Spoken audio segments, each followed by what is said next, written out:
is good, you? It's your boy Ty back here with another video. And in this video today, guys, we're going to be going over and ranking our top 10 small forwards right now in NBA 2K24 MyTEAM. The shooting guard position is way stronger than the small forward position. So as we are diving into this list, realize Ron Artest, I didn't want to put him on both. Realize, you know, even a guy, let's say like Brandon Roy, he's not really a small forward I want to think about. So a lot of these guys, like if I don't include them in this tier list, just realize what that does mean. Some honorable mentions in our top 10. Lamar Odom, a first guy I want to talk about. He's just bang average at about everything. Second guy I want to talk about, honorable mention here, Diamond Jeremy Grant. He's fine, just decent at everything, okay? Now let's get to our top 10. Diving in at number 10, Rury Haimura. Now, if you compare him to Jeremy Grant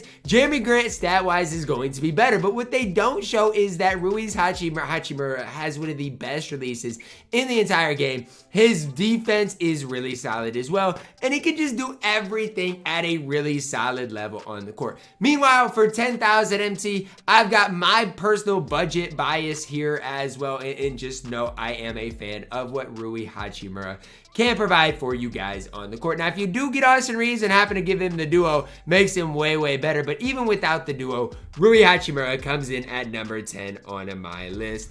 At number 9, Amethyst Michael Beasley. Now, Michael Beasley, for his time, was super hyped up. Why? He had the Terrence Mann base, and that alone made him really good.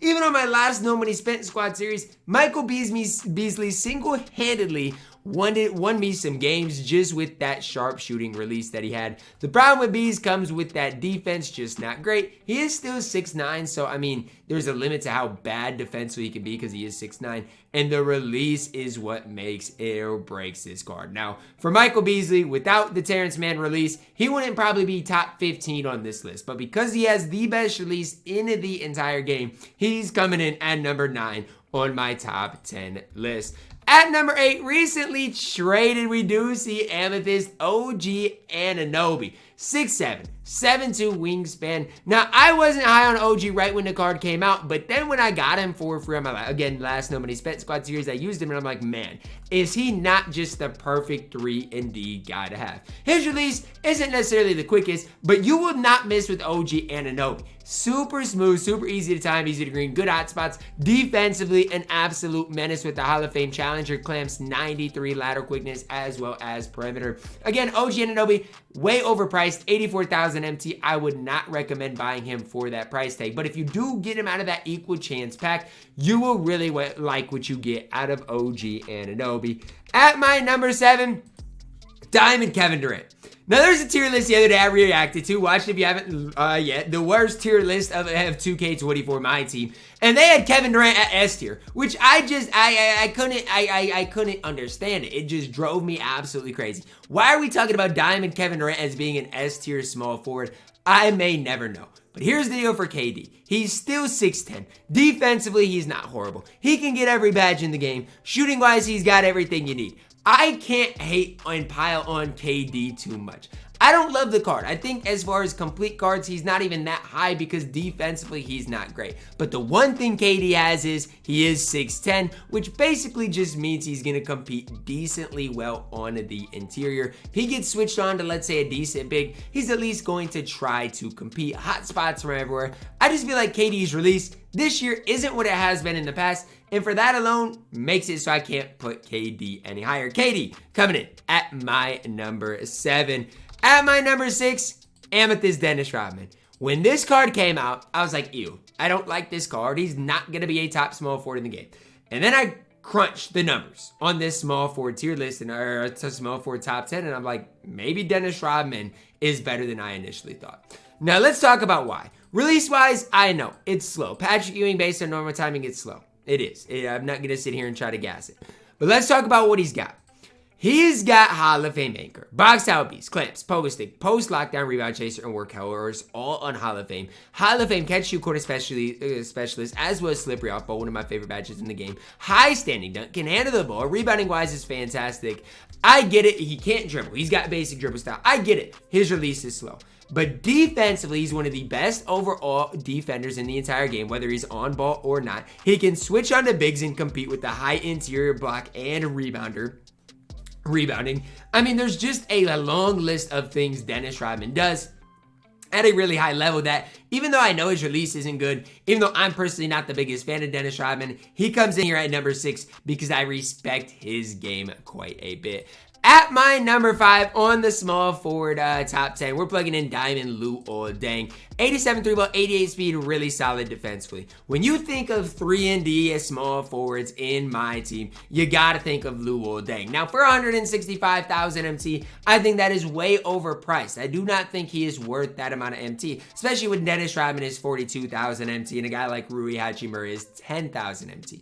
But if you got Luol Deng, let's say you locked in the set or, pulled him and he's unauctionable, anything like that, this card can compete at a high level. Release super good. I like that Donovan Mitchell base this year. It's way quicker than it has been in the past. And he's 6'9" and defensively has that wide player build. Luol Deng is a guy that I picked up on my TyDeBo 24 account, my good account, right away. Obviously, I've sold him as time has went on and I've upgraded that position. But for what he was, Luol Deng, absolutely incredible at number 5. At my number 4, another guy from that same 25th anniversary set, we've got Rudy G. Hot spots from 4 to 5 places around the arc. Now, if you want to complain about Rudy, you can with the lack of total badges. Total badge-wise, only has 42, whereas some other guys have way more. But Rudy is similar to Luol, where they both do a lot of things on the court for you. The difference is Luol is going to be better defensively, Rudy's better offensively. That's the main difference. I like Rudy's release more. Rudy attacking the rim is going to be way better. So it really just depends on what you are wanting out of each specific guy. For me, I think as far as a complete card, I'd take Rudy over Luol just based on his release 9 times out of 10. Now, there's some days I like Luol more than Rudy, and a lot of people watching this probably like Luol more than Rudy. But for me, as it stands, and just how much success I've had with each individual card, I'm taking Rudy over Luol every day of the week. At my number 3, we're plugging in Diamond Kawhi Leonard, the claws 6'7", 7'3" wingspan, badge-wise immaculate. And when you think about Kawhi, he's one of the best on-ball defenders in the entire game. Now, he is the only guy I do believe that is included in both the shooting guard and small forward tier list, or small forward top 10. And why? It's because I don't have a preference. I mean, for me, I run Kawhi. I would run Kawhi at the shooting guard position just because I think, or I'd run him at the small forward position just because I think it's not nearly as deep, but a lot of guys do run him at the 2. So I wanted to put him on both top 10 lists. For me, though, I really like this card. There's nothing worse than when you load up a game and your opponent puts Kawhi Leonard on a Kobe Bryant type of card. There's nothing more annoying than that because you know that it is just going to cause problems. Kawhi's player model is elite. His release is so easy to time, easy to green. You're not going to miss with it. And it's just as far as a complete player, Kawhi is the GOAT. The one thing I will say is offensively, he is pretty limited. It's not like he can go out there and give you 50. He's just going to knock down open shots. He's not really a playmaker, and that is the one drawback of Kawhi Leonard. At my number 2, we're plugging in Diamond Jayson Tatum. When Jayson Tatum first came out, I really wasn't the biggest fan of him, and even if you go back and watch my Jayson Tatum gameplay, I'm pretty sure I don't hype the card up too much. Now, as time has went on, I really started to like and appreciate Jayson Tatum because he plays defense, shoots the ball well. There's just not many flaws with JT. Now, is he a great primary ball handler? I don't necessarily think so. I think he is that secondary option. But with that being said, I feel like his defense is definitely underrated. Even if you look at the card, he's got Hall of Fame clamps as well as off-ball pest. He's 6'8". He does come with a lot of those defensive badges as well. And so, you don't think of Jayson Tatum as being this great defensive player in my team, although his stats badges are actually really solid. Another thing about Jayson Tatum that I think is underrated is he has hot spots from everywhere beyond the three-point line. So whether you take a three in the corner, it's green. Whether you take it from the top of the key, it's green. And even if you compare that to some of my most recent guys, Kawhi, no hot spot from the top of the key. That hurts if you compare it to Rudy, who I think I had at number 4. Rudy, no hot spot from the top of the key. Jason Tatum has hot spots from everywhere, which could be the difference between greening or not greening. Jason Tatum, a guy I've just become a big fan of in the last couple of weeks. And coming in at my number 1 by a wide margin is Diamond LeBron James. Hot spots from everywhere. Defensively, the best guy on this list. And offensively, I think he's super underrated. He dunks everything. His release is so easy to time, easy to green. He doesn't miss.